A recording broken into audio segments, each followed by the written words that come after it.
Hashama harka funee daawwattootaa fi hordoftoota Keelloo Miidiyaa guyyaa har'aa kana keessatti gaa qophii keessummaa keenya irratti keessummootaa qabannee dhiyaannee jirra. Keessummoonni keenya guyyaa har'aa luba Bantii Ujuluu akkasumas obbo Asnaaqee waliin ta'uutiin dhimmoota mirga dhala namaa irratti dhiibbaan Oromiyaa keessatti gaggeeffamaa jiru kun maal fakkaata? Kana keessatti gaa jaarmiyaan isaanii immoo gahee isaa bahachaatii kan inni jiru kana keessatti qabiyyeelee inni achi keessaa qabu akkasumas waa'ee mirga dhala namaa kanaatiif ijaarsi amma ijaaramee jiru akka Oromootiitti bu'aa akkamii buusuudhaa danda'a kan jedhu irraa dubbanna. Inni kan biraan immoo uummanni Oromoo Wallaggaa dhiiga namaa dhugaa yookiis immoo foon namaa ciratee nyaata jechuudhaan hololli maqaballeessii akka dookumeentariitti yookiin akka diraamaatti irratti kalaqamee adeemaa jiru kuni maali akeektuunsaa dhugaan lafa jiruu fi faallaa kanaammoo uummata kana jiraachisee lafa kennee fi uummanni kun deebisee maqaballeessii akkasii irratti gaggeessuunsaa kuni akeektuu maaliidha gara fuulduraatti kun akkamittiin dhaabbachuudhaa qaba kan jedhu irraa dubbachuuti adeemnaa qophii kana waliin kan hanga xumuraatti turu Ammooneet Badhaasaatti turtii gaarii.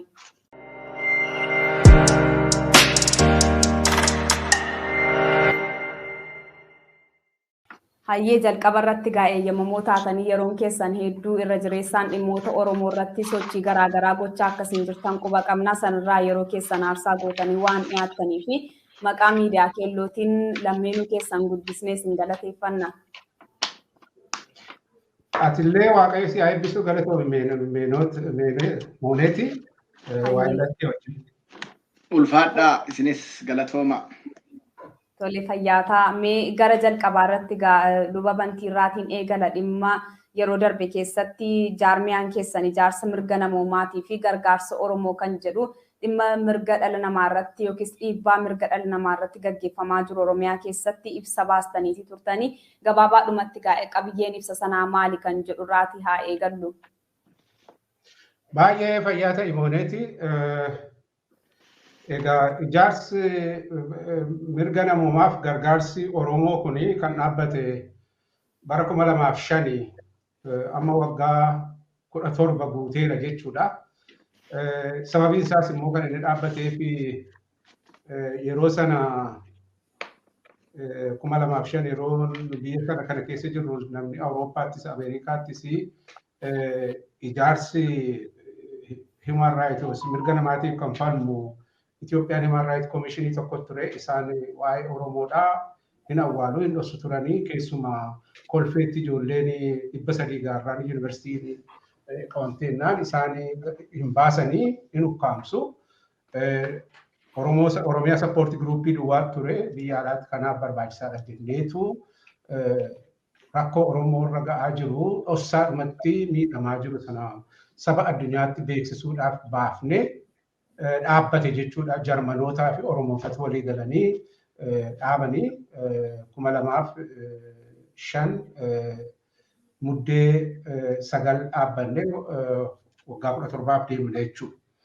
Qabiyyeen isaa waggaan kan beeknu kaayyoodhuma keenyatu Oromoo rakkoo isaa addunyaatti beeksisuu galmeessinee kaa'u mirga isaatiif falmuudha. Isa kana immoo waggoottan hamma kana keessa gochaa turre jechuudha. Dhaabbilee miti mootummaas kan mootummaas ta'an addunyaa irratti facaasaa turre. 2006 yaadadhaa Child Care Council in United Nations'dha nu affeeree Jeneevaatti dhaqnee waa'ee dhumaatii ijoolleedha. Gabaasaa goonee isarratti mootummaan EPRDF yeroo sanaa gaafatamaa ture. Kanaaf walumaa galatti saamicha ajjeechaa dhiittaa mirga namaa Oromoodhaa fi saba Oromoo fakkaatanii hacuucaman biyya Itoophiyaa keessa jedhamu sana keessatti jiranii gabaasuudhaafitu dhaabbannee isuma kana bakkaan geenye jechuudha. Egaa waan nama gaddisiisu gabaasuma sanarraa akka argatanitti uummanni Oromoodhaa yeroo waggaa 17 kana yoo gabaasnu warri gara biraan isa gabaasan malee yeroo gara yerootti mirgi isaan dhiitamaa hin ajjeefamaa ijoolleen ajjeefamaa ijoolleen ajjeefamtii dubartiin ajjeefamtii qeerraa buqqa'a lafa isaarraa buqqa'a amma immoo dhaqee sadarkaa isa jenosaayid sanatti darbee jechuudha maatii dhumaanitu namni lafarraa dhumaa fakkeenyaaf Oromoo Walloo keessatti waan ta'u badaa hin gabaasamu ture waan achitti ta'een beennaa matakkaliin maatiidhuma dhume achi keessatti kan ta'e fa'aa gabaasnee jirra. Kanaaf kan kana fakkaatan egaa ajjeecha saba Oromoo umuriinsaa ijoollee yaraati hamma waggaa 80 ol darbu yookiis immoo dubartii dhiira ijoolleen jedhin jumlaatti dhumaa jira, qeerraa buqqaa jira, manni isaa irratti gubachaa jira. Isa kanatu hamma tokko hunda isaa gabaasne tun ta'in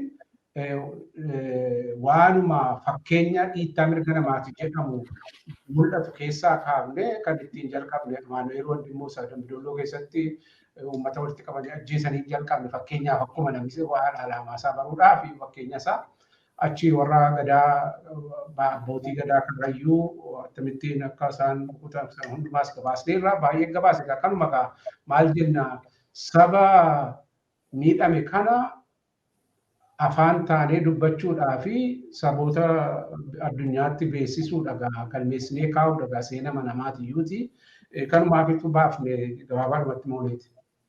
Hayyee guddaa galatoomaa gara obbo Asnaaqeetti darbamee egaa obbo Asnaaqeenis odeeffannoo akkan qabutti maqaa waldaa waaqeffattootaatiin dhimma ajjeechaa suukkanneessaa abbootii gadaa irratti raawwate irratti qophii tokko isinillee dalagdaniiti turtanii sana garasitti gaammoo amma dhimma waldaan kun yookiis immoo jaarmiyaan kun hojjechaatii jiru kuni hagam haqa qabeessadha akkasumas immoo dhiibbaa mirga dhala namaa Oromiyaa keessatti adeemaa jiru kana hanqisuu yookiis daangaatti gochuudha hin danda'a jettanii yaaddu. Ulfaadhu Monet gaafii keetii fi uummanni Oromoo kun dhugaa dubbachuuf waggaa dheeraa ta'eera amma haalli dhumaatii isaa ajjeefamuun rakkoon adda addaa irra ga'u baruma baraan hammaachaa deema. Egaa maayessa kana yeroo jijjiiramna akka xiqqoo dhufeessanii amma immoo nurraa dhaabate jedhee uummanni aga tokko gammadee waan kun itti deebi'e. Ittoo deebi'u immoo hammaateet itti deebi'e haga durii caalaa. Waan dur godhamu caalaa akkuma gabaasa warri ijaarsa mirga namoomatiif gargaarsaa dhaabbanni kun tartiibaan lafa kaa'etti dhugaa dubbachuudhaaf akka gaariitti lafa kaa'anii namoota ajjeefaman iddoo wajjin guyyaa wajjin bakka isaa akka gaariitti dokumentir godhanii rakkoo guddaan kana duras nu mudachaa ture namni du'ee guyyaa lameen dubbatamaa miidiyaa irra sanbooda hin dagatama. Inni kun dokumentii godhanii kaa'uun waan hedduudhaaf gaariidha. Tokkoffaa haqni warra dhumee kunis hin badu fuulduratti gaafa mirgi argame dhugaan isaanii hin barbaadama. Seeranillee qaamni itti gaafatamu waan har'a dokumentir godhannee akka dhaaba kanaatitti lafa kaa'anne kanatu boru gadi baafnee ragaalee kanaan gaafanna jechuudha. Haqa uummata keenya bakka adda addaatti ajjeefamuu kana. Sammalees addunyaatti yoo himatan Oromoon akkanumatti namni dhibbi namni kumna ajjeefame hidhame jennee duuchumatti odoo hin ta'in aadaa akkanatti galmeeffannee tartiiban kaannee ilaa nama kana nurraa ajjeefame. Nu birmadhaa nurraa dhaabsisa waan kana addunyaan international community jechuudha. Hojjetanillee waan qabatamaa seera ragaa qabu akkatti tartiiban taa'e kun deeggarsa guddaa qaba. Ambiraa uummatuma keenya iyyuu hubachiisuudhaaf. Uummatumti keenya iyyuu miidiyaadhaan mara hordofee hin dhagahin gattaa'ee gabaasa akka amma dhaabbanni kun dhiyeessee kanarratti taa'ee dubbisee walii ibsee miidhaan hagam badhaan saba keenya irratti akka gahaa jiruu fi maal gochuu akka qabullee akka irratti mari'atu godha jechuudha. Egaan amma akkuma asirratti tartiiban kaafameeyyuu Oromoon akkuma agarru yeroo adda addaa mana nama dhuunfaa tokko qofaa miti maatii tokko qofaa miti mana ollaa guutuu ganda guutuu qe'ee guban Gujiitti Wallaggatti bakka adda addaatitti Shawaa Kaabatitti Shawaa Dhiyaatitti Arsii keessatti rifachiisuu fi warra kaan itti sodaachisuu fakkaata. Mootummaan qe'ee namaa gumuun waan takkuu arginee dhageenyee hin beekne dur. Kuni waan akka haaratti miidhaa guddaa midhaan illee wayidirratti maasaa keessatti midhaan ga'e tuulaa gubuun baroota darbe kana keessa waan haaraa takkuu dhageenyee hin beekne dhageenya. Nama hidhuun silaa aadaa ta'ee jira. Ajjeefamuun keessattuu warra ajjeefame kana akkatti tartiiban galmeeffachuun dhugaa hedduu barbaachisaadha. Dhaabni kunis hedduu galatoomanii karaa abbootii gadaa miseensa gadaa michillee kan ta'an warra karrayyuutti ajjeefaman Oromoo hundaa hedduu rifachiisee ture. Kuni dhugaa dubbachuudhaaf biyya san keessa ta'eeti malee addunyaa guutuun hiriira bahu ture. Oromoon hancallisuu miti. Nullee akka gumii waaqeffannaa addunyaatitti guyyaa yaadannoo qopheessinee hayyoota hedduu irratti affeerree waan kanarratti akka addunyaan dhaga'u gochuudhaaf yaalii goone miidiyaaleen illee akka gaariitti gabaasanii galatooma warri keelloo miidiyaatis gabaastanii turtanii waan san kan gooneefillee akka wanni suni dhugaan isaanii hin dagatamne dhugaan isaanii bahu ammas immoo addunyaan akka dhaga'u ammas irratti hojjechaa jirra karaa UNESCO fi dhaabbilee adda addaa waa'ee aadaa duudhaa gadaa kana galmeessan warri abbootii gadaa kun ajjeefamuun isaanillee laallata waan ta'eef isaan biratti illee gabaasa galchaa jirra. Wanni kuni Oromoo akkamatti fixuun kuni baratamee namni callisee bira akka hin dabarre. Kuffaa karaa miidiyaatiin namaffaa karaa namoota dhaabbilee adda addaatiin haga dhugaan isaanii bahutti deemamee guyyaa guyyaan kaasuun hedduu barbaachisaadha kan jedhutti amannaa. Kanarraa kan ka'e yeroo sanillee guyyaa yaadannoo san qopheessine warra gadaa kun keessattuu warra duudhaa isaaniitti bulu warra akka Oromootitti liidarshiippii yookaan hoggana hawaasa naannoo saniiti jechuudha. Nama tokko akka dhuunfatti ajjeesuu irra darbee hawaasa san akka hawaasatitti mataa cabsuu fi hamilee isaanii tuqanii aada sun akka baddu gochuun jenosaayidii aadaatti gaggeeffame.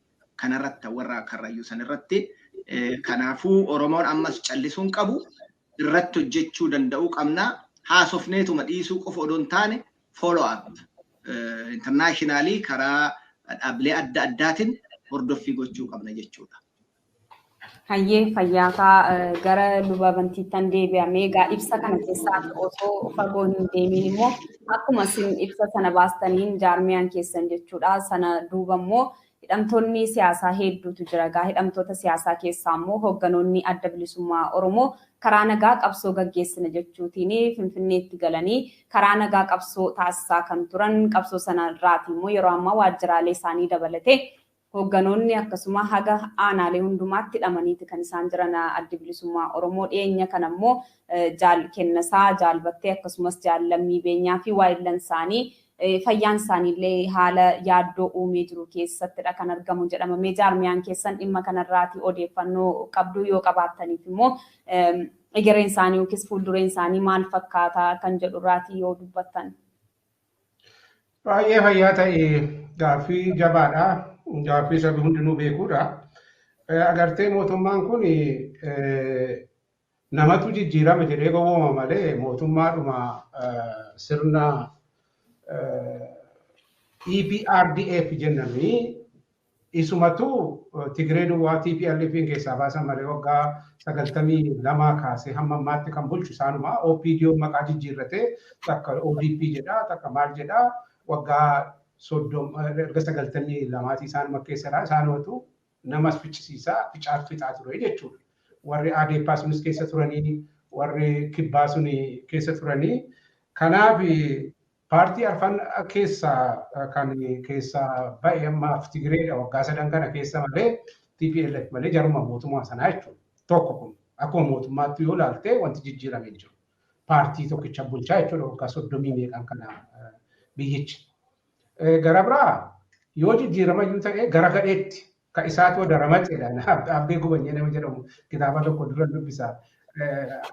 Gara abidda boba'uurraa gara barbadaatti darbe jechuudha. Ittuu gadi fageeffatanii warra sirna nafxanyaadhaa leellisantu amma immoo ciraadhuma isaayyuu waan waggaa 50-60 kana sabni Oromoo qabsaa'eef sabni acuucamaan qabsaa'eef eenyummaa isaa balleessuudhaa fi dudduba deebisuuf kana deemu mootummaadha jechuudha.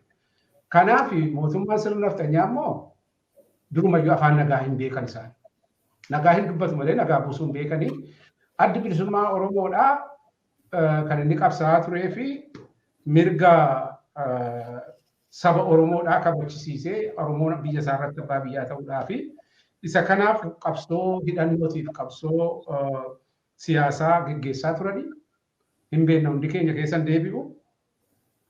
Garuu Dr. Abiyyiin kan geggeeffamu ijoolleen Oromoo qeerroon dhumtee kan itti fidde warri OPDO kun anaaf OPDO dhuma isaanii dhiiga ilmaan Oromoo ajjeesisiisanii warra Tigree duwwaata ajjeesi jedhanii qulqulluu fakkaatanitti taayitaa qabatanii deebisanii uummata Oromoo caalaa harma ciniinuu ajjeesuu itti fufanii adda bilisummaa Oromoodhaa egaa biyya Eertiraa sana yeroo ture achi deebi'ee galee nagaadhaanii nagaa buufna jedhee Dr. Abiyyi biyya lafaatti sodeessee nagaadhaa namni ni dhuu ni dhamuun ajjeefamu jedhee akkuma galeen wanti inni jalqabe inni duraa adda bilisummaa Oromoodhaa miliyoonii 5 uummanni bahee Finfinneetti simannaan isa diina godhachuutti jalqabanii achumaan kan isaan hidhuu jalqaban nama qaroo adda bilisummaa Oromoo keessaa tarii hojii hojjetu jedhanii ilaalanii hidhuu jalqabanii dura kan isaan hidhanii Koloneel Gammachuu Ayyaanaati. Maaliifitu iddoo qaseetti hidhanii beelessanii qoonqoodhaan ajjeesa ammanni waan inni fakkaatu ilaallaa si Ameerikaa jechuudha. Waan tokko hin balleessin waan irratti argamee jiru. Itti fufanii Acaaluu ajjeesanii ittiin qabanii warra akka Kaafaa'oo keessa warra akka Jawaar Baqqalaa fa'aa ittiin qabanii isa dura garuu Jaalle Abdii Raggaasaadhaa yakkuma utuun qabanii hidhanii rakkisaa jiru jechuudha. Kennisaa Ayyaanaa itti fufanii warra akka Mikaa'el Booran Lammii Beenyaa fa'aa Daawit Abdataa fa'aa itti fufanii dubbi himaa battee sana fa'aa qabanidha jechuudha. Isaan kana yeroodhaan biddeen ittiin kennanii addunyaamtuu namni biyya lafaan dhufu hin beelessu qoonqoodhaan ajjeesuu barbaadu akka isaan mana hidhaa keessatti du'anii fi mana qorichaatti hin erganii yoo manni murtii gadhiisiise gad hin dhiisanii hin beeknaa jechuudha. Amma batteen dheegadda dhukkuba tiruu godhate jedhamee manni qorichaa haciisuu jennaan hin ciisuu jedhanii warra sekiuritii fudhatanii mana hidhaatti deebisanii jechuudha. Maaliif bakkeeyyuu fudhanii ajjeesuu dhukkuba sanaan immoo yoo du'e dhukkubaan du'e jedhanii dubbachuudhaaf jechuudha. Wanti inni goonu wanti kuni waan har'a namarratti godhan lachittuu hareewun argata. Itti fakkaachuu dide sababa biyya warra mootummaa warra Dr. Abiyyi fa'aa warra OPDO Abbaan Duulaa fa'aa shawwanneedhuma keessa daddabarree dhufne jedhanii yaadu malee waaqanni inni si'anaa harkatti kennaa garte. Warri Tigiree waan Oromoo irratti godhan argatanii waan argan. Utuun dhimmooti immoo waggaa 17 kana dhiisaa nama ajjeesinaa nama nagaan ajjeesaa jennaan ajjeesisiisaa utuu dhowwuu danda'anii Gambeelatti nama 424 ajjeesan 2003 dhiisaa jenneerra akka mirga namaatti hin ta'u kun isin hin baasu jenna. Har'a immoo isaan to'ari'amu. Isaan tuqumaa jechuudha. Yeroo sana warra Gambeelaa fixan, Oromoo fixan, saba gara biraa fixan amma immoo isaan to'ari'amu. Nama du'eef nama rakkatuuf gammaduu koo miti. Saba Afrikaa kun maal akka ta'e akkamitti akka inni baru himuudhaaf. Amma warri kun immoo qawwee nurka jedhanii nama ajjeesuu duwwaa. Boora akka du'uuf adeeman. Dhaqanii mana hidhaatti nama naqanii boora immoo mana hidhaa akka galan. Seexana tarkaanfii fudhate ta'ee hin beeku malee akkuma sana taraansaa ittuma darbu isaan immoo. Maaliif kan akka filatan ani hin beeku. Kanaaf wanti adda bilisummaa Oromoo dhiyaatu immoo fi waa balleesseetu hin ta'in Oromootu jaallataa. Namni wanta Oromoon jaallatu immoo baduu qabaadhaafitu Oromoo hooggana dhabsiisuudhaafitu garuu Oromoon hooggana dhaba. Maaliif Waaqayyo hinuma kaasaaf. Isaan gaafa laggasee wagii ajjeesanii hin ajjee miliyoonii 25 ani mooneetii yaadadha. Mootummaan Mallas miliyoonii 25 ramade laggasee qabsiisuudhaaf. Dhiisaa hin ajjeesan. Kan laggasee qabsiisu marrootitti dhufe. Namni beeku yeroo sana marroo mee beeklaan gammachuu abbooyyeetti dhufe. Kumaatama dhala inni jedhamuuf kana qabsaan. Dhugaatoo jira maaliif akka isaan kana godhani ani hin beeku. Gara waaqaatiitu deebi'anii ofis gaafatanii gaariidha. Booddee isaaniitiif maal akka isaan ka'an hin beeku. Nama nagaa ajjeesu garmalee hidhuu gidirsu booddee immoo ofiitti galu.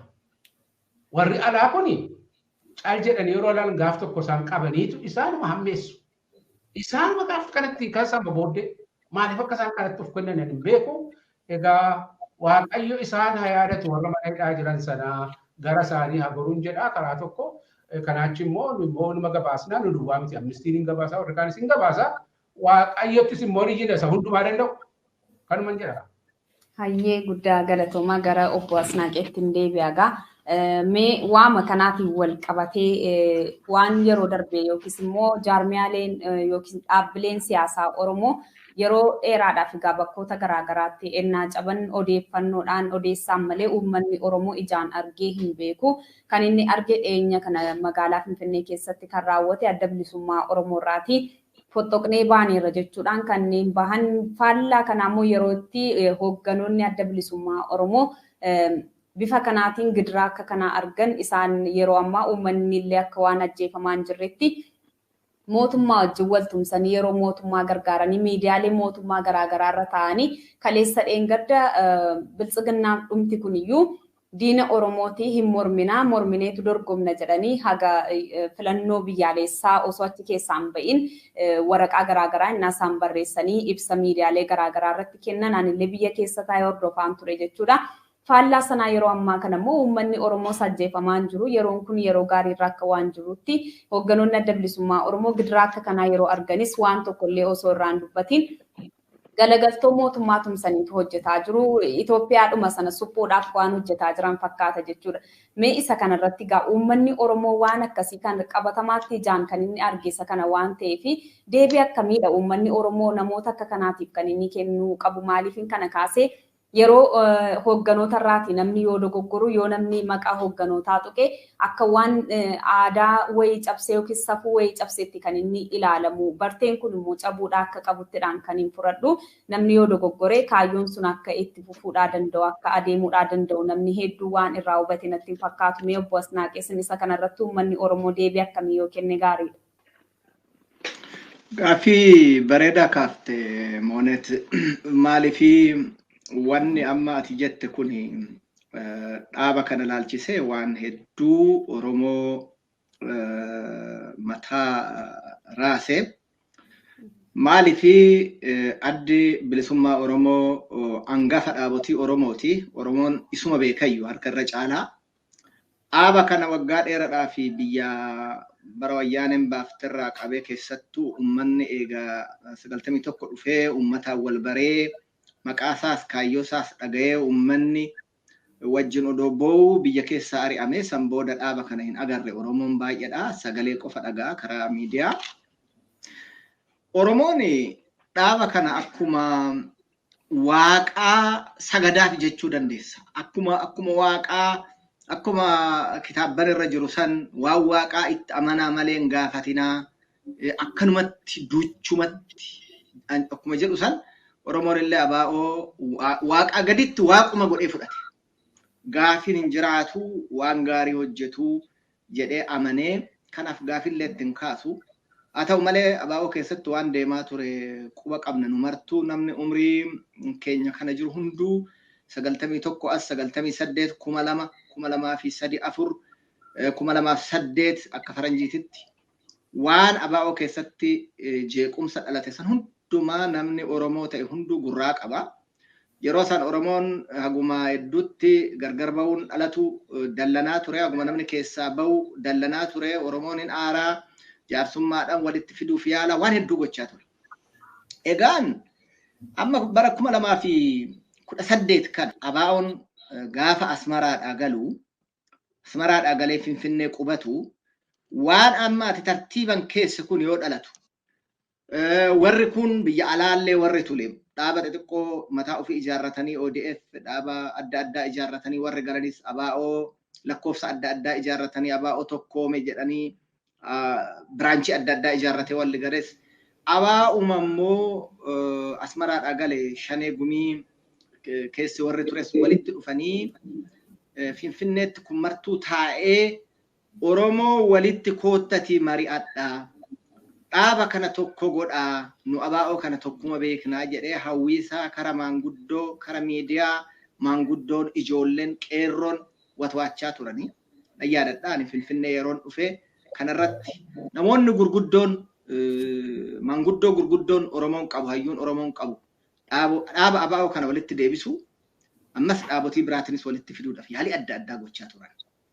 Haa ta'u malee wanni amma akka ati kaafte kuni dhaabuma keessaa baanii keessattuu hogganuma dhaabaa qaama itti gaafatamaa itti aanan dhaabicha hogganu namoonni barreessan itti gaafatamaan quunnamtii uummataa kana keessa warroon hojjetan warroon executive committee ta'an dhaaba kanarratti guyyaadhaan hojii dhaaba kanaa warri fiixa baasan jedhaman ka'anii piipitti yookaan mootummaa OPDO'titti galanii achi gaafa as garagaran immoo mootummaa sanii amanamuudha jedhanii mootummaan suni ammallee shakkii irraa akka hin qabaanneef cillaaqfatanii mirga Oromoo awwaalanii Oromoo eenyumaa caalaa abaarutti ka'an.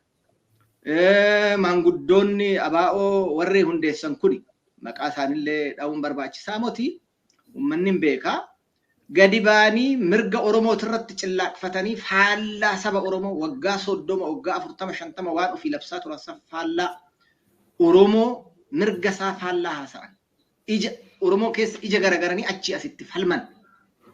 Waan hedduu nama ajaa'ibuu abaa'oo maaltu caccabsaa bayan jedhu san uummanni Oromoo amma arge jechuudha.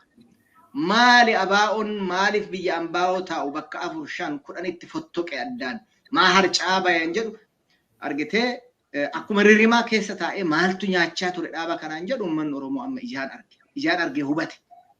Haa ta'u malee akkuma reefuu Dr. Bantiin kaasanuu dhaabni tokko keessa hogganni hin dhalataa hin darbaa hin dhalataa akkuma generationiin jijjiiramu hogganni haaraanis dhalata.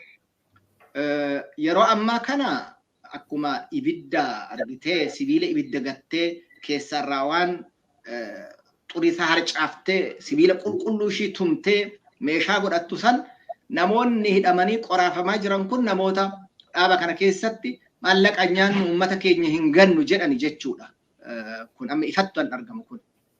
Isaan mana hidhaa sanii ba'uun isaaniin oolu gaafa ba'an uummata isaanii ankaayyoo kanatti cichu kana cinaa goranii dhaaba kana walitti deebisanii uummanni illee immoo namoota dhaaba kana hoggana keessa taa'anii saba kana gurguraa ba'an waggaa meeqa argeera carraa kanaan gingilchee gargar baafateera ofiinuu yeroonuu gargar baaseera akka durii san hin sobamu jechuudha. Haguma sabni kun miidhamu haguma uummanni kun hacuucamaa deemu haguma uummata kana keessa dhaabataan isa balleessaa ba'es isa keessaa achi ba'ee ifatti of saaxilaa deemu qulqullaa deemee humni keessaa ba'ee midhaan qulqulluun as ba'aa deema. Miidhaan nurraa ga'u malee uummanni keenya dhumu malee uummanni keenya hidhaattaa gadadamu malee gar tokkoon wal calalaa deema jechuudha. Yeroo ammaa kana diinafan hojjetu kan Oromoo irratti hojjetu eenyu akka ta'e uummanni Oromoo baree jira. Kanaaf fuuldurumatti illee Oromoon irraa qabaadhaan dibaadhaan sossobbaadhaan odoo hin ta'in wal qulqulleessee akka sirna isaatitti qulqulluun naaf hojjetu kana jedhee kan isaaf hojjetu cinaa dhaabatee kan isatti diina ta'e immoo kalee gaarii naa godhe kalee dhaaba kana naa hogganee qabsoo kiyya keessa ture jedhee sobee sossobuu odoo hin taane dhakaadhaanis dhakaa soogiddaanis soogidda jedhee Oromoon adda baasee himuu qaba jechuudha. Maaliif tarkaanfiin fudhatamu kuni warra hafeefillee barumsa ta'a. Jenereeshinii dhufuufillee barumsa ta'a. Yoo amma warra nu kijibu warra uummata Oromoo maqaa dhaatee diinatti nu kennu kana soomneetuma maanguddoodha maal jennee kana jennaan dur qabsoo keenya keessa ture maalodha seenaa qabsoo qaba jennee sobne jenereeshinii keenya sobaa jirra. Dhala fuulduraatiin ati uummata Oromooti yeroo tokko waa hojjette sambooda as baatee uummata kana dhaabittoo gurgurtellee sirra laallamu gatiin kee galanni kee durii suni sirraa dhoowwa akka waan jechuuf fakkaata. Addunyaa kanarratti hayyuun beekan fe'e waan gaarii fe'e yoo hojjete gaafa inni badii hojjete yakkamaadha.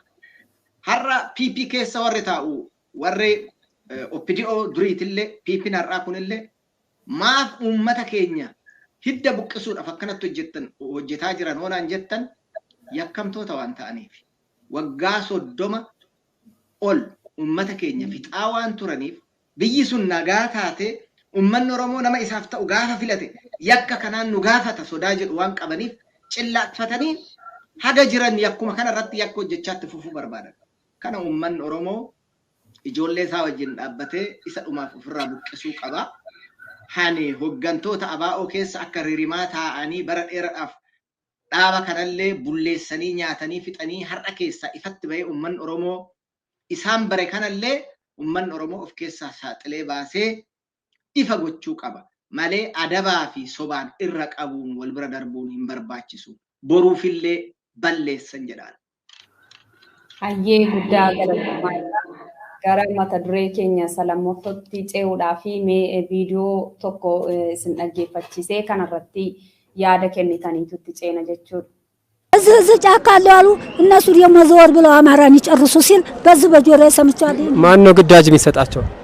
እዛ ወረዳው ውሸቱን የመንግስት ሰው ይሰጣቸዋል። ግን ደረስ ብላችሁ ተመለሱ እየተባሉ ግዳጃችን አድርሰናልና ተመለስ በሏቸው። እነሱ ሴቶች ናቸው አይሏቸውም እያሉ ያስጨረሰን ወረዳውም አውራጃውም ሞነክሸኔ ነው፣ ህዝቡም ሞነክሸኔ ነው። የኔ እናት ይቅርታ አድርጉን፣ ሞነክሸኔ ናቸው።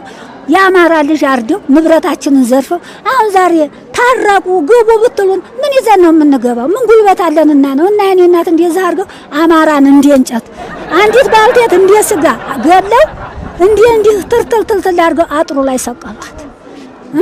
ሴቲቱን እንደ ስንጥቅ አርገው የዘጠኝ ነፍስ ለጡር እንደ ስንጥቅ አርገው ልጇን በጎና ኑሮ እሷን እንደገና አረዷት።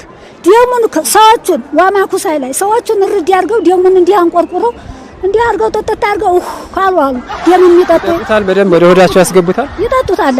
ወደ ሆዳቸው አስገብተው ይጠጡታል። የሚበሉት የሰው ስጋ ነው። የሰው ስጋ ምን ይላቸዋል? ጨው ይለናል ይላሉ። ይሄ እንደዚህ ያለ ህዝብ አለ። የኔ እናትዬ ዋና እንደዚህ እኮ ነን፣ ተበድለናል። የአማራ ክልል አሁንም ድረሱላቸው።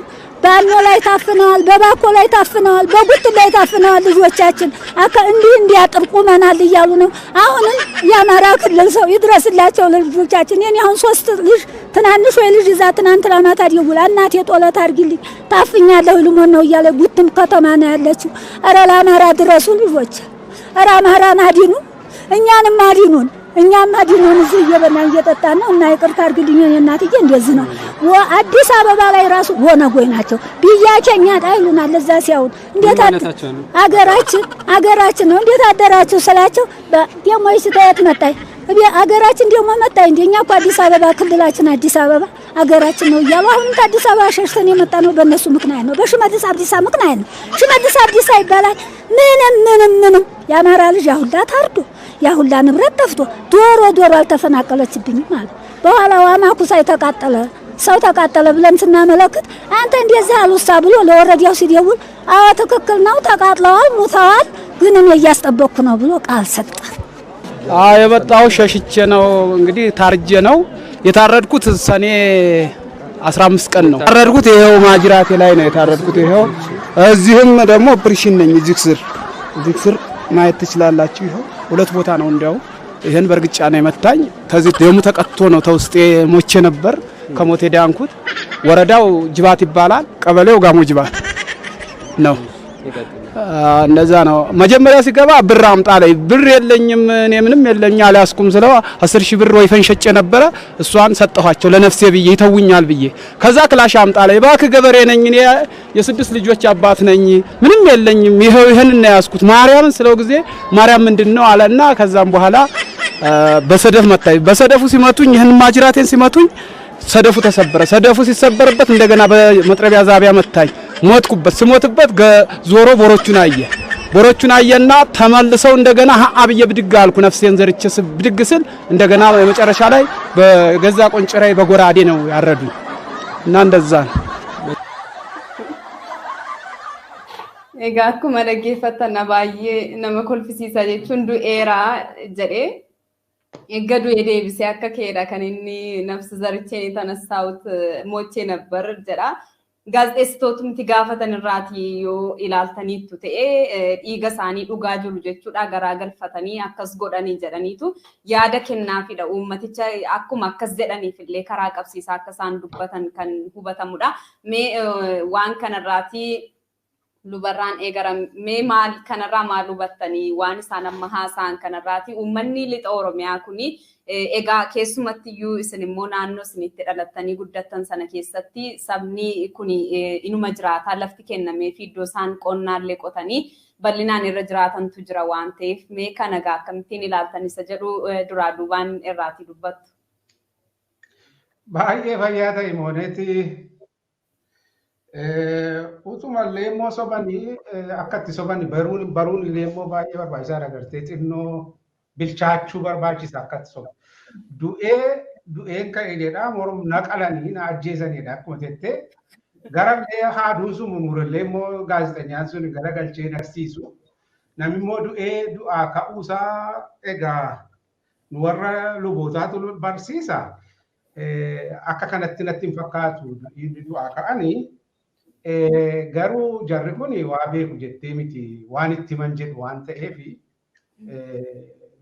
baay'ee rakkatoodha. Dubartittiinis rakkattuudha, namichis rakkataadha. Bifumaan yoo ilaalte agartee nama waan tokko hin beekne wal dhaalaa maaliif akka jedhaa. Meesa maaliif akka jedhaa sitti utuun hin himini. Waa'ee saba dhiyaa sanan sitti hima waan dhugaa haasa'uudhaaf waan kanaan dura ta'e eenyuun akka ta'e sabi wallaggaadhaa kun hin ta'uuf ture.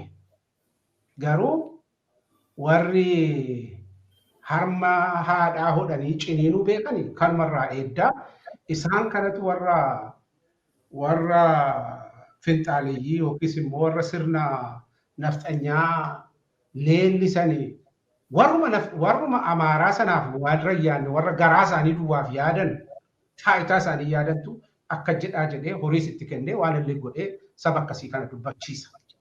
Isa kanaaf ragaa jira. Ragaan jiru kun waggaa tokkoon dura yoo dhaggeeffataniitu ta'e waan qophaa'ee pilaanii godhaniidha. Warri keessumaa ala jiran warra politiikaas haa ta'u warri gara biraan viidiyoo isaa qaban waraabbadhee tarii isinis hin dhabdee yaadu.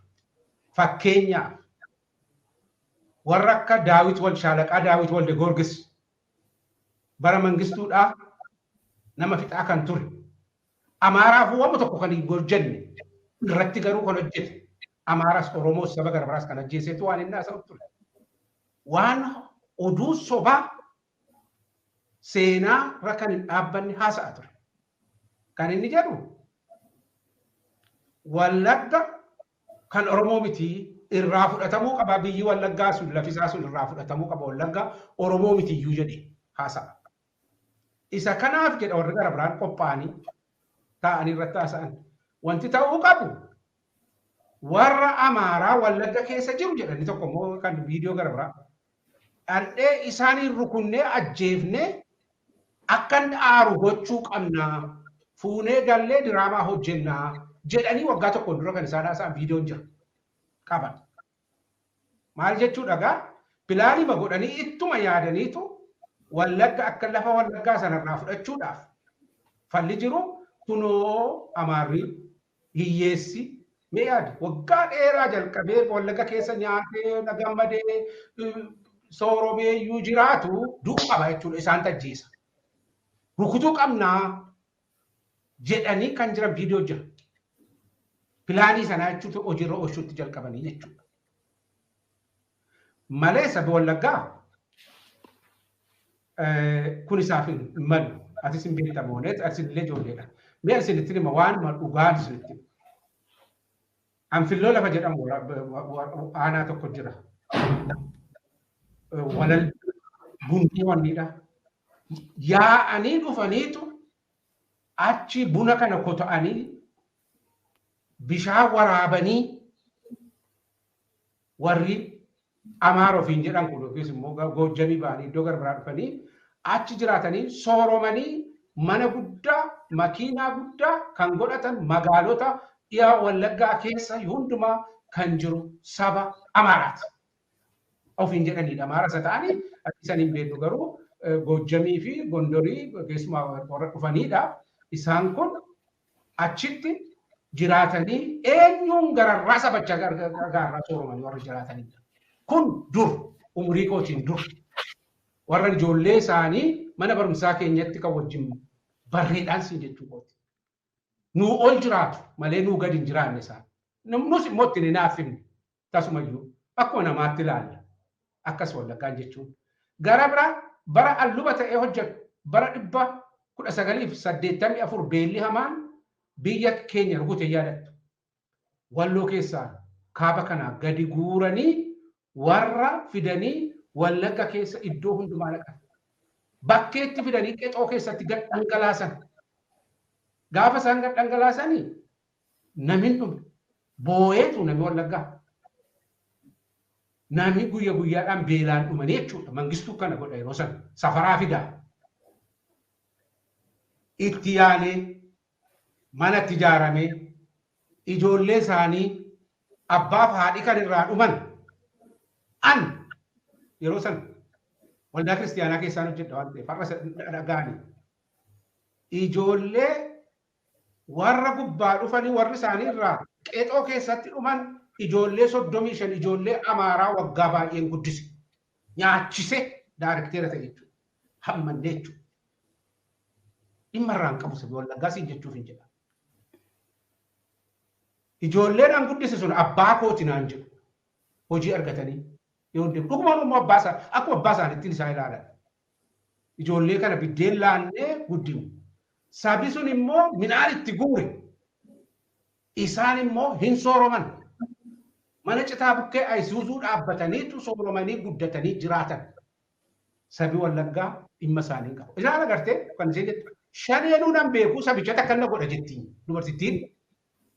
Maal jechuudha suma Wallaggaa sanatu budaadhaa nama nyaataa isatu nama fixaa inni baduu qabaa irraa laficharraa sabicha kaafnee shanee utuu hin ta'e jechuun waraana madda bilisummaa Oromoo utuu hin ta'in sabichirraa ka'ee fudhannaa Daawit Walde Goorgis pilaanii godhan hojiirra oolchuudhaaf pirooppogaandaa olooluu jalqaban jechuudha waan salphaadha. Akkuma kanatti fudhatu yoo ta'e lafa nama sabigaa galuufi qabaa jechuudha. Kanaaf Daawit Walde Goorgis haasa'ee warra Amaaraa ofiin jedhanii biyya alaa jiran kanatu haasa'ee jara hiyyeessa waan tokko hin beekne kanaaf doktiriinii kana kennee dubbadhaa jedhan jechuudha. Kan si dhibu miidiyaa kana raas miidiyaa jedha tokko miidiyaa gama qaasaa achirraa arguu hin danda'amu. Isaan kun miidiyaan biyyicha keessaa akka saba kan walitti naqu kan wal lolchisiisu dhoowwaadha natti fakkaata akka seera miidiyaa isaanii. Dhoowwu warra kaan OMN ni maggagootan jedhanii maaloo jedhanii warra kaan warra keessanii warra gara biraan hin dhoowwamne. Kan isaanii garuu biyya keessa naannoo Finfinnee adeemaniitu waan sobaa waan dhugaa hin taane irratti dubbatu cal jedhanii ilaalan jechuudha.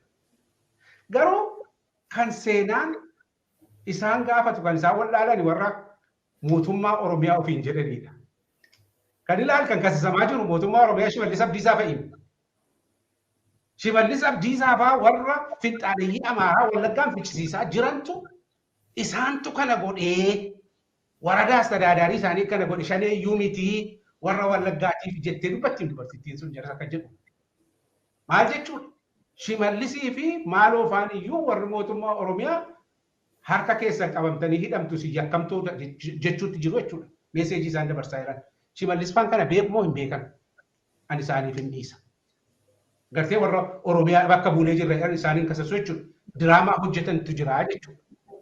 Garuu anaaf warri Oromoo galanii warra naftanyaa kanatti galanii dhumi isaanii silaayyuu kan kanaaf Habti Goorgis dinagdee Asinaaqaan booddee sirreessuu danda'a. Nama baay'ee mala dandeettii qabu nama cimaa isaanii malee dhumisaa godoo caccabduu keessatti qoricha nyaatanii du'e. Raas Goobanaan Oromoo fixee dhiyaa kanas fichisiisee Oromoon ofii isaatii illee nugusa ta'uu dhiisee Minilikiif kennee gara dhumaatti hin bade. Kanarraa Oromoota ofiin jedhanii mootummaa Oromiyaa kan geggeessan waa baruu laata ani hin beeku isaaniif hin dhiisa. Malee dhugaan see qulqulluudha. Namis du'ee ka'ee kunoo nan ka'e jedhee haasa'u. Sabii Wallaggaa immoo nama iyyuu nyaatu nama nyaachisa malee. Waaqayyo inni waaqi dhugaa garuu nama viidiyoo kana ilaalchisuus nama gaaf tokko ilaalee dhugaan baasa. Isaan warra kana dudduuba jiranii warruma saba hiyyeessa Amaaraa kana warra nagaan Oromoo keessa taa'u kana akka isaan waan hin taane dubbatanii balaan irra ga'u warra kaaniif walitti naqanii isaaniif warra fixanii dhiiga saba qulqulluu dhiiga hiyyeessa kana biddeenni dabarreef kana dhangalaasuuf warri hojjetani Waaqayyo dhiiga isaanii sana hin iyyata jedheen arganu. Waaqatti hin iyyata lubbuu isaanii kuni isaaniif wayyoo. Kanaaf kunillee olola pirooppogaandaa lafa Wallaggaa lafa Shawaa fi Wallaggaan Amaaraa fi malee kan keessa miti jedheera. Daawwitu Walde Goorgis warri Gabraanii isatu sagantaa sana hojiirra oolfachuuf jedhu warri kaan immoo ta'anii warra Oromoonii sila jedhu qabsoo turre sorri jedhan immoo isa kana gadi ba'anii mootummaa keenya jedhu jechuudha. Egaa isaan ofii adeemsanii sabichillee Waaqayyo isin balleessu egaa waan sabichi gochuu qabu immoo gara fuulduraatti itti fufna. Garuu annan gaddaaf warra kana haasa'aniif maaliif isaan warra waa beekan miti warra hiyyeessa bifuma isaanii olaaltee isa kana agarsiifnee ittiin kadhaa yoo kana goone addunyaan nu amanaa jedhanii yaadu. Addunyaan akka kana miti. Addunyaan bareera amma si'an teknooloojiin jira. Eenyu maal akka godhu hin beekama. Guyyaa baay'ee marrooni wanti kun qoratamuu jedheera. Hin goosisin. Dudduubatti isin deebisan an dheeressee giiftii koo. Utuu Tigiree irratti waraana jalqabin nama 30 Amaara ajjeesanii jedhan gabaasneerra nuyi gaafa sana. Abbaan isaan beekamu. Dambidolloo ijoolleen badde abbaan isaan beekamu. Namni hinuma dhuma gidaamitti hin dhuma eessatti hin dhuma jedhu lakkoofsi isaas hin beekamu abaluu isaas hin beekamu. Propoogaandaadhuma foolola sobaatiinitu moonee lafa namarraa fudhannaa yoo ta'e isheenoo waan taatu natti hin fakkaatu. Waaqayyo isin kennu ittis hin milkaa'an jedhee mana. Hayyee guddaa galatoomaa gara obbo Asnaaqeetti dhufagaa viidiyoo kanarraatii ennaa ilaaltan akkasumas immoo kana qofaa miti gaballaadha qubanii qabdu jedhee kan abdadha maalidha kan isin irraa xiinxaltan viidiyoo kanarraatii kanumaan wal qabsiisee immoo Wallagga cinaatti waraanni bilisummaa Oromoollee akka waan saba sanarratti ajjechaa sukkanneessaa raawwatuttidha kan balbaloomsa maatii jiru jechuudha kanuma wal qabsiistanii waraanni bilisummaa Oromoo dhugumatti kaayyoon adeemsaa jiru saba kan biraa ajjechaa raawwachuudha akkasumas immoo Wallagga kan isaan jedhanii akka kana maqaa xureessan kunis dhugumatti waan fakkaatudha isa jedhu isin akkamittiin gama keessaniin akka ilaaltan nuu hima. Ayyee gaariidha Dr. Bantiin akka gaariitti gadi fageenyan kaan waa'ee viidiyoo kanaa fi haala naannoo sanii dhugaa dubbachuudhaaf namni tokko warra viidiyoo kanarratti haasa'u kana hoo laalu waan dhugaa jiru diraamaa isaallee sirriitti shaakalle. Maaliifi jaartiin dagattee yoo jettu mata duree haaraa jalqabsiisaa ture gaazexeessa sun yoo laaltanii jiraattan waan ishiin irra dabarte duubatti deebi'ee yaadachiisaa ture. Mee nama qalanii dhiiga namaa dhuganii foon nyaatu keessa dabartee foon namaa kuni soogidda jedhaa jetti. Waan ajaa'ibaati. Kuni oduma dhufanii faranjiitti waan kana himanii uummanni Oromoo kun nama nyaatai jedhanii itti manii faranjii kanatti faranjiin anthropologically psychologically garaa amantiitinis theologically qorannaa guddaa aadaa Oromoo irratti godhaniiru. Bara durii bara nugusa Saahila Sillaasee waanuma kana fakkaatu yaalan maal jedhanii biyya Oromoon dhaqaa jedhe anthropologistiin tokko dhufe. Lakki yoo dhaqxe warri nama nyaatu hin dhaqinii kun jaarraa 18ffaa jalqaba. Hin dhaqin nama nyaatu uummanni Oromoo kun nama nyaata qalee nama nyaata ittiin dhaqinii jedhanii. Eega sani faranjiin kun dhoowwanii didanii gaggeessinaan kara Keeniyaa deebi'ee aadaa uummata Oromoo kana qoratee lakki uummanni akka ilma namaatittuu civilizationii guddina guddaa keessa jiru uummata kana namallee nyaatanii. Akkana naan jedhanii turan nama nyaata naan jedhanii turani uummanni kun garuu aadaa guddaa amantii guddaa warra qabu jedhee barreesse jaarraa 18ffaa keessa nama nyaatanii kana jarri kun har'a hin jalqabne jechuufan yoo as deebinee ilaallu aadaa Oromoo keessatti nama nyaachuu miti nama ajjeesunu yakka guddaadha. Oromoon namni tokko hoo nama ajjeesiin ajjeesu gumaadhaan fixata. Yoo alagaan tokko iyyuu waraana keessattuu booji'ameeyyuu gosa galfatee moggaafata hin ajjeesu. Namuma isaan lolu nama qawwee qabatee isaan lolu kana gaafa booji'ee namni kun najjeesuu dhufe nan ajjeesa jedheen ajjeesu seera isaatti dhoowwa. Nama lafumaa kaanee yoo ajjeefne sanyii keenyaa abbaa torbaa cubbuun isaa nu balleessa jedheet aadaa isaa keessatti duudhaa isaa keessatti ilma isaa barsiisa Oromoon. Duudhaa guddaa qaba. Ilma namaa foon namaa dhiisitii Oromoon bineeyyiyyuu hanyaatuuf hin nyaanne gargar baasee qaba. Bineessuma namni qalatee nyaatu kanaayyuu gosa horii gosa bosonuu kana hin nyaannu jedhee laguu qaba. Waan laguu jedhantu jira. Foon namaa dhiisati kan anumti bosonuutii fi bineessatu. Kun waan hin fakkaanne.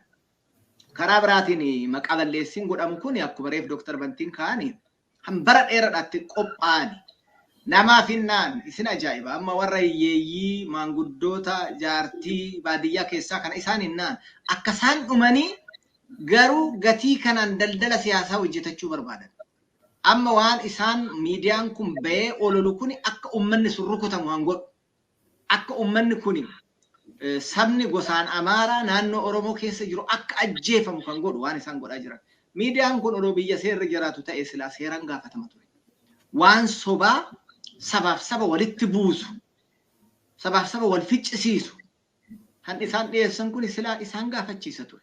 Biyya san keessatti garuu seerri Oromoo irratti hojjeta, saba biraati irratti hojjetu. Miidiyaa Oromoo hin cufsiisa, miidiyaa saba biraan cufsiisu. Kuni akkuma yeroo baay'ee jechaas turre cubbuutu itti murama Oromoo irratti. Miidiyaan isaanii odaan Oromoo akkana jedhe odoo amma miidiyaan haasofnu kanarraan waanuma saba biraa xiqqoo jedhamee hedduudhaan eeffama ture. Garuu miidiyaaleen jaraa kun bobba'anii hojiin isaanii kanuma. Haa ta'u malee somni oolee bulee ba'a. Miidiyaaleen isaanii kunis finxaaleeyyiin Amaaraa addunyaa irratti baay'ee salphachaa jiru. Gatiis dhabaa jiru, dhageettis dhabaa jiru. Maaliifii ibsaa yoo argitan amma haga State Departmentii ga'utti haga European Unionii ga'utti ibsa baasan keessatti milishaa fi finxaaleeyyii Amaaraa akka isaan uummata Tigraay, uummata naannoo adda addaa irratti waraana gaggeessaa jiran ifatti balaaleffatanii baasanii jiru. Dhugaan Oromootis baatuma jira. Haa ta'u miidiyaan akka miidiyaa keelloo kun hojii gaarii hojjettanii viidiyoowwan kan as baaftanii sobaaf kijiba jara kanaa ifatti baasuun hedduu barbaachisaadha. Maaliifii kijibni isaanii kun addunyaan beekuu qaba. Akkaataa isaan sobaan maqaballeessidhaan karaa tokkoon uummatuma Amaaraa naannoo Oromoo keessa jiru sun akka rukutamu isaan Oromoon akka yakkaan himamu godhan jechuudha. Karaa biraatiin waraanni adda bilisummaa Oromoo yeroo hedduu kana nu godhe jedhanis balaaleffachaa turan. Odoo kana godha ta'e bari haga ammaa uummanni Amaaraa naannoo Oromoo keessa hin jiraatu ture. Waan amma namni akkuma salphaatti beekuu danda'u mee naannoo Finfinnee kana fudhadhaa. Guyyaa guyyaatti lafa meeqa Oromoo buqqisanii irraa guurrachaa jiru. Odoo naannoo Amaaraa ta'e warra lafa namaa buqqisu kana maaltu irra gaayyuu waan jedhu hin agarra jechuudha. Waan isaan amma kaabatti godhaa jiran kanarraa ragaa gahaadha. Odoo immoo addi bilisummaa Oromoo waraanni adda bilisummaa Oromoo waboon saba Amaaraa naannessee buqqisee fixa ta'e akka isaan jedhan kana Oromiyaa keessaa qaata xaragamanii ba'an ture. Ilmi tokko nafu ture. Baay'ee salphaadha. Siviiliyaans balleessuun. Garuu kaayyoon ABO's, kaayyoon waboos, kaayyoon uummata Oromoos kana miti. Sabaaf saba biraa tuquu miti. Mirga ofii kabachiisudha. Kana magaalotii waboon naannoo waboon to'ate keessatti uummanni Amaaraa nagaan jiraatu ragaa dhaqee namni barbaade gaafachuu danda'a jechuudha. Magaalota Wallagga keessattis, Gujii keessattis, Boorana keessattis bakka adda addaa dhaqanii olaanan uummanni jarri kun ololaan dhaqqabe kanatu kijiba malee uummanni kun nagaan jiraata uummataa wajjin. Kanaafuu somni jarri gaggeessaa jiran kun eessanuus isaan hin gahu.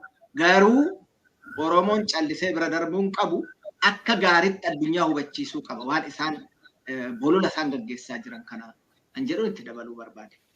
Hayyee guddaa galatoomaa egaa gara xumuraatti dhufeen jiraanis yeroo keenya wajjin adeemuudhaaf jecha mee luba bantii kanarratti egaa waan amma isaan kaasan kanaan wal qabsiise waraanni bilisummaa Oromoo gama qaballeessi hedduu dandamachuudhaan keessattuu waggoottan afran amma adeemaa jiran kana keessatti waa hedduu dandamateetu gaa yerootti waraanni bilisummaa Oromoo hin jiru jedhamee yookiis namoota 15 caalan jedhamu sana hundumaarra ce'anii yeroo ammaa kana sadarkaa guddaarra gahanii akka isaan jiran akka miidiyaatti illee quba kan qabnu jechuudha.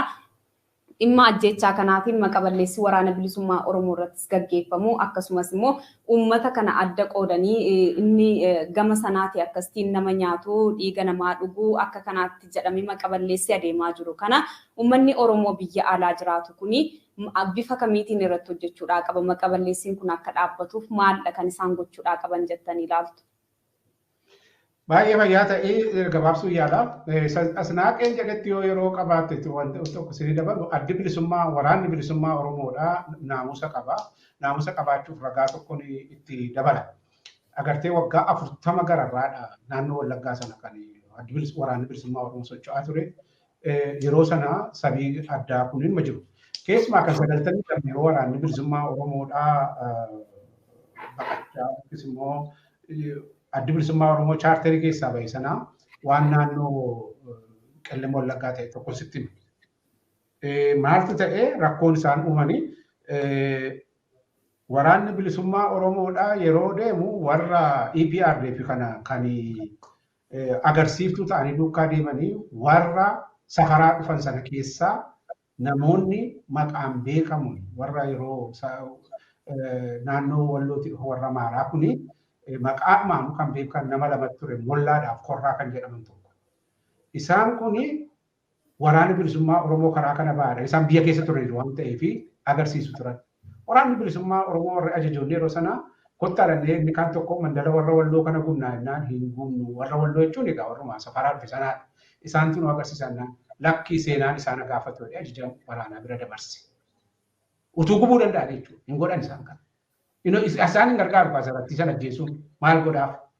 Garuu jarattiin achi keessaa isaan kee'atan sun basaasa isaanii godhatan maal gooti. Waan namni dhaqee ragaadhaan isinitti muttira. Maal gootee gaafa waraanni bilisummaa Oromoo bahee jedhu hundinuu qulqullaa'ee jedhu hammi tokko hafee ofirratti waraanaa jiru nama ijoollee naannoo sanatti guddatan shaamballi Ispaartaa Kaayidii ture shaamballi Solomoon Tarreessaa nama jedhamu tokkotu naannoo sana jira. Inni qabamu nama komaandoodhaan waraansaa ture maal godhan naannoo Dambidooloo Gajallaatti warri waraanaa kun itti dhaqanii kan geessu jaha agarsiise lafa inni bulu hin beeku waan ta'eef. Kana booddee gaafa inni komaandoodha warra waraanaa sana waraana hoo jedhee humnaan harkaan qabatee jedhu warri achi keessa turan warri basaasa isaanii ta'an qawweetti dhukaasanii ajjeesan harma ciniinan jechuudha. Shaamballi Solomoon Tarreessaa Daandoo jedhama gurbaasu. Urbaa warqee tokko ajjeesan kan ajjeese jiraachuudha. Kanaaf waan isaan keessa kaa'anii bitanii jara sana keessaa warra safaraadhaan dhufan sana keessa kaa'anii Oromoo rukuchiisanii faayirbaa keessaa gadheedhaa jechuuf hin jedhamu. Hin hojjetu yoo kana godha jedhanii yaadanii warra achi keessa jiran ofirratti waa hojjetan jechuudha. Namni ofii du'ee namaanii luqa. Nama du'ee dhiise jechuudha. Kanaaf waraanni bilisummaa Oromoo utuu isan tuqin hin tuqus hin jechuuf hin jedhamu. Karaa hin gargaarus. Yoo garuu si ajjeemnaa jedhan ofirratti yoo rukute abbaatu badheesse jechuudha. Kanaaf meeshaa saba sana ficcisiisin nan jedhuuf kanaaf saba waldhaalaa waan tokko hin beekne nagaadhaan nyaatee jiraatu jiraachuun inuma danda'ama. Oromoon kana akkuma asnaaqeen jedhee hammatee lukatti guddifatee ilmatti guddifatee maqaa godhatee jiraachisa malee dhimma kanaa hin qabu akka aadaa isaatti akka amantii isaatti kana jechuudha. Uummanni Oromoo maal gochuu qabaadha? Uummanni Oromoo inni biyya keessaa warra isa balleessuuf ka'an kanaaf tasuma ayyaman kennuu qaba. Ofirratti faccisuudhuma qaba. Qeessaarraa Wallaggaa bukkan keessan miti isin Wallagga Oromoo iyyuu miti diidaa dhuftan jedhaniiru waan ta'eef carraan ni qabu falmachuu yookiin baduudha jechuudha. Baduu miti immoo bineensiyyuu adamsanii utuma ofirratti ciniinaatu du'a waan ta'eef kanarraa filannoon qabu sabni Oromoo immoo Wallagga irratti ilaalee inni gara biraa inni taa'u immoo boolisatti dhufa. Ani isaaf wayyoo isa kana dhiisuu qabu saba. Uummanni Oromoo alaa immoo afaan faajjii waan hammaataa hamma kana saba kana irratti ga'u ilaaluun qabu waliigalee biyya alafaarrattis iyyachuu qaba. Warra miidiyaa olola kaasanii uummata walitti naqan kana immoo akka seera addunyaatti yoo biyya alaa jiru ta'e seera addunyaa irratti kaasisuun ni danda'ama. Asnaaqeen jedhu tarii eejentii isaanii biyya alaa jiru isaan irratti dhiyeessuudhaaf irratti hojjetamuu qaba. Malee namni biyya lafaa keessaa sabaaf saba walitti naqee waan hin taane hojjetee nagaan ba'uun qabu seerriin hojjetaa isa kan hojjechuu qaba. Hunda caalaa garuu uummanni Oromoo sadarkaa gadheerra ga'eeraati bilisummaa isaatiif harka akka saba tokkootti hojjechuu qaba, deeggaruu qaban jedha. Ala jiru kun afaan faajjii kana dhiisee tiyoorii haasa'uu dhiisee waan qabatamaa irratti bilisummaa Oromoof Oromiyaa irratti hojjechuu qaba, deeggarsa gochuu qaba kan jedhu qaba fayyaa ta'e. Hayyee guddaa galatoomaa egaa isaan kan diyaaspooraa biyya alaa irraa dubbatanii jiru obbo Asnaaqa dhaabbileen Oromoo sigaa yeroo ammaa kana warri jiran yookiis immoo mana hidhaarraa kan bahanis kanneen immoo hidhamanii hafanii sochii gochaa jirra jedhan dhaabbileen Oromoo jiru isaanoo maal gochuudha kan isaan qaban dhimmoota akkasii irratti gahee isaan bahachuudha qaban maal jettu? Gaariidha. Gabaabumatti uummanni keenya biyya alaa waan kanarratti jabaachuu qaba. Carraa waan qabnuuf aga tokko argitee miidhaan akka biyya keenyaa sun namarra gahu waan kana hin jirreef jabinaan irratti hojjechuu gaafata. Kan biraa dhaabotiin Oromoo aga tokko tattaafatan duraan ukkaamama hidhaa keessaan turantu jira, hanbaantu jira, ammas hidhaa jala jirantu jira. Warri dubbachuudhaaf carraa qaban martuu mirga saba isaaniitiif falmuu qabu. Dhugaa saba isaanii ifatti baasuu qaba. Maaliif biyya san keessatti biyya Itoophiyaa jedhamtu san keessatti namni dubbatee dhiise illee haguma silaa hidhamuunis ajjeefamuunis namarraan oolle. Kanaafuu dhaabbileen Oromoo walitti dhufuu qabu, mari'achuu qabu, mari'atanii uummata isaanii akeekuu karaa agarsiisuu qabu. Uummanni tokko dhaaba isaan hoogganu barbaada. Hooggana barbaada uummanni. Uummanni walumatti galee akkumatti hiriira bahee iyyee iyyisiisee jijjiiramni kophaa fiduu hin jiru. Hooggana qaama isa hoogganu karoora baasee uummata karaa agarsiisu masaku barbaachisa. Kanaafuu liidarshiippiin dhaabotii siyaasaa Oromoos gadi baanii karaa uummata akeekuu qabanii uummanni hawaasni Oromoo gaafii dhiyeessuu qaba. Maalitti nuun jirtu eessa nuun heddu karam jirtu karam nu gaggeessitu jechuun danda'uu qaba. Malee calliseetuma dhaabotiin siyaasatis gaaf tokko gabbaanii waanaa godhan jedhee harka maratee taa'uun qabu. Uummanni dimaand gaafii dhiyeessuu danda'uu qaba. Dhaabotiinis immoo hamma isaanii danda'ametti uummata ofii karaa agarsiisuu qabu. Badii miidhaa uummata irratti gahu kana addunyaas dhageessisuu qabu. Uummata isaanii hubachiisuu qabu, uummata ofiis dammaqsuu qabu jedha.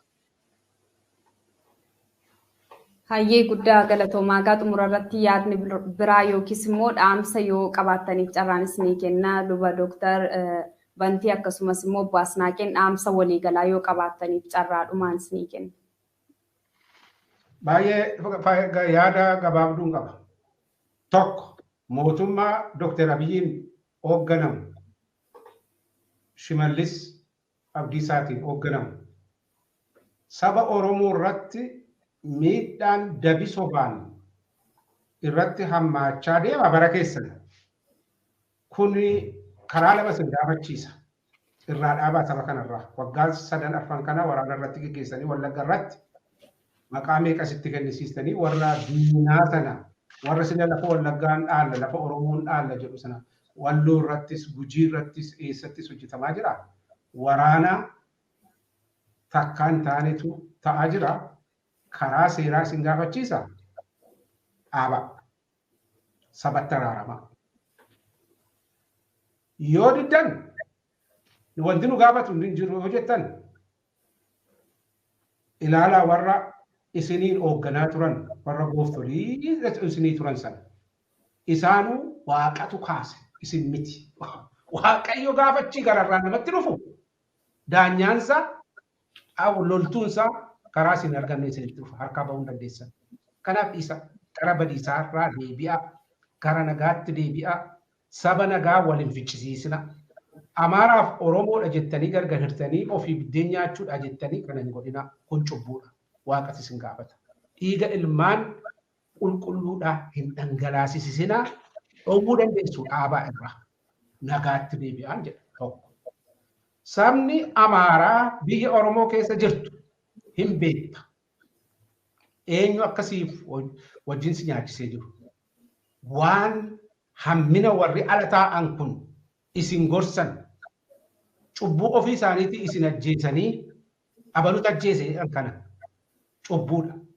Isa kana hin beektu cubbuu jal'istanii lakkii akkas jettanii waan sobaan dubbatina. Harraba sobaaname dubbate Waaqayyotti gaafata. Abuniin tokko jiru kan Dambidolloo dhaqanii yoo ijoolleen warri shanee kun wanni nama godhan kan namatti bu'an isaniin abunni amaaraa tokko maqaa isaanii Rufaa'eel jedhu ta'e maqaa isaanii hin beeku kan dubbatan jira.